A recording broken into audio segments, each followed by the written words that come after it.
Good day everyone, I am April K. Madrid. Together with my group mates, Mr. Cabamongan, Ms. Monyo, and Mr. Daus, we're going to present the Chapter 2, Viewing the Microbial World. To start with, let's hear the definition of a microscope. So what is a microscope?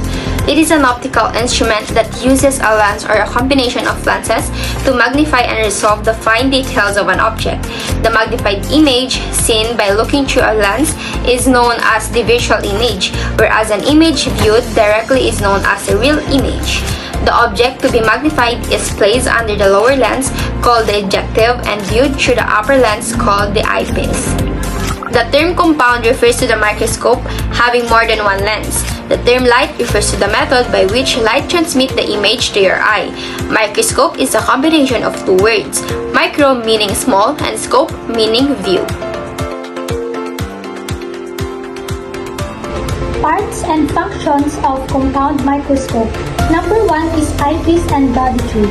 Eyepiece is the lens through which the viewer looks to see the specimen.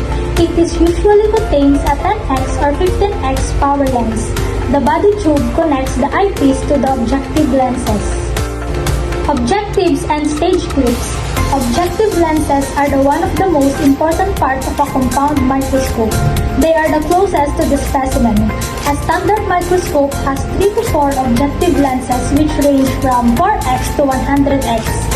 Stage clips are metal clips that held the slide in a place. Arm and base. The arm connects the body tube to the base of the microscope, and the base supports the microscope. Illuminator and stage. Illuminator is the light source for a microscope. A compound light microscope uses a low voltage bulb as an illuminator. Nosepiece and aperture. Nosepiece is a rotating turret that holds the objective lenses.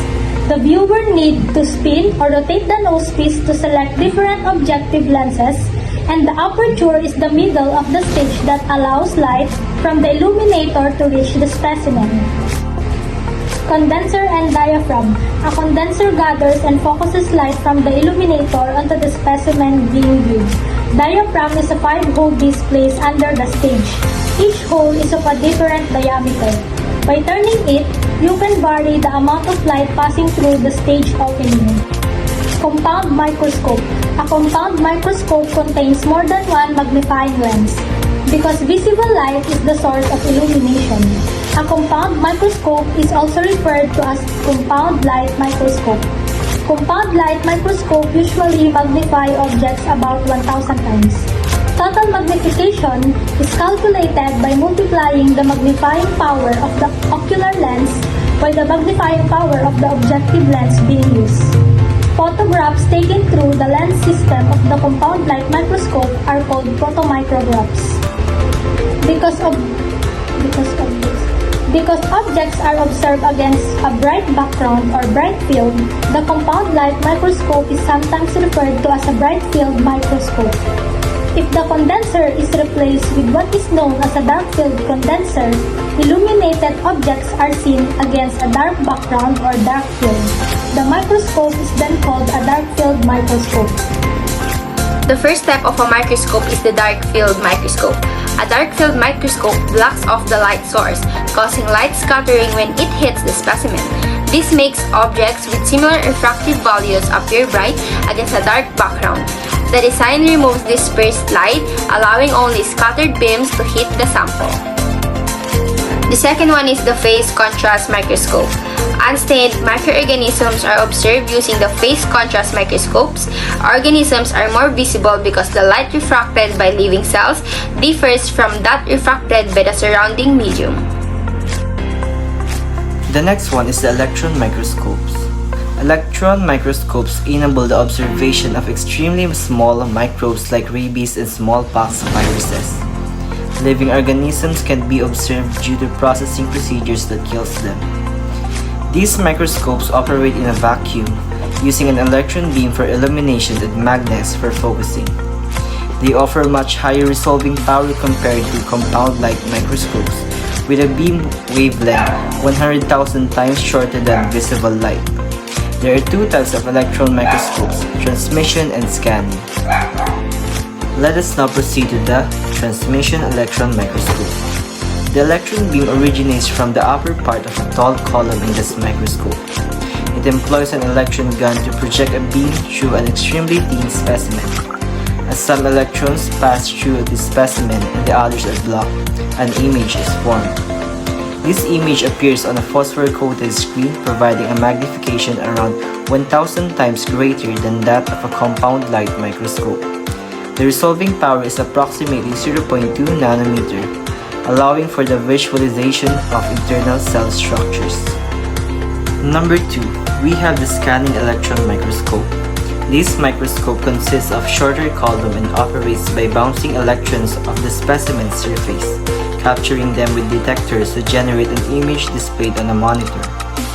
Primarily used for observing outer surfaces, its revolving power is approximately 100 times lower than that of a transmission electron microscope.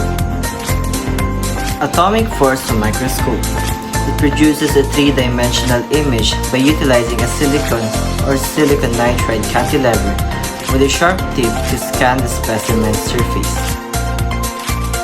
When the tip and the cantilever are near each other, deflection occurs due to atomic forces between them. The deflection is then measured using a laser, reflected off the cantilever onto a photodiode, resulting in the creation of an image. Uses of compound light microscope. A compound microscope is a great use in pathology labs so as to identify diseases. In forensic laboratories, compound light microscopes are used to identify presence of minerals or metals in human cells so as to solve criminal cases. Forensic experts can also find out the origin of a drug by viewing its component particles under a microscope. Uses of compound light microscope. Students in schools and colleges are benefited by the use of a microscope for conducting their academic experiments. It is of immense help as the students can now see the bacteria and virus, which is otherwise invisible to the naked eye. Plant cells and also the microorganisms living on them can be observed under a microscope. So, a compound microscope has proved beneficial to microbiology too. How does light travel through a microscope? Light is first emitted by the light source and is directed by the condenser lens on the specimen. The light from the specimen then passes through the objective lens. Further light rays are passed to our projector lens, which reverses their direction so that when the image reaches the eye, it will not appear upside down. Not all microscopes have a projector lens, so the viewer may be seeing a reverse image.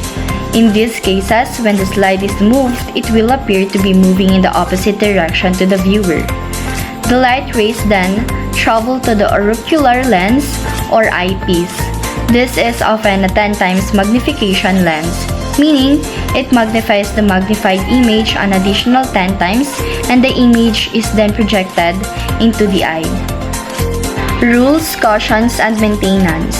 When carrying the microscope, place one hand surely around its arm and the other under its base. Don't bump into your microscope. Keeping the lens and microscope systems clean. Keep your hands off the lenses. Use lens tissue to gently wipe the lenses if they get dirty. If blurred specks appear in the field of view, it may be due to lint or smears on the eyepiece. If specks move, dust is on the outer lens. If image quality improves, clean the objective lens with lens paper. To keep the microscope and lens system clean, never leave a slide on the microscope when it is not in use. After using the oil immersion objective lens, always clean it off with oil. In the unlikely event that oil accidentally gets on one of the lower power objective lenses, clean it off right away with lens tissue. Maintain the cleanliness and dryness of the microscope stage by wiping it dry with cheesecloth or Silol. Store in its cabinet when not used. Position the low power objective lens at its lowest point and ensure the mechanical stage does not extend beyond the stage's edge. Wrap the electrical cord around the base. To avoid breaking the microscope, Avoid forcing adjustments as they should be easy to make. If something doesn't work correctly, don't attempt to fix it yourself. Immediately inform your instructor. Never allow an objective lens to jump into or even to touch the slide or cover slip. To avoid damaging the microscope objective, maintain a parallel eye position and avoid focusing downward with the coarse adjustment while looking through the slide. Never exchange the objective or eyepiece lenses of different microscopes, and never under any circumstances remove the front lenses from objective lenses. Never attempt to carry two microscopes at one time.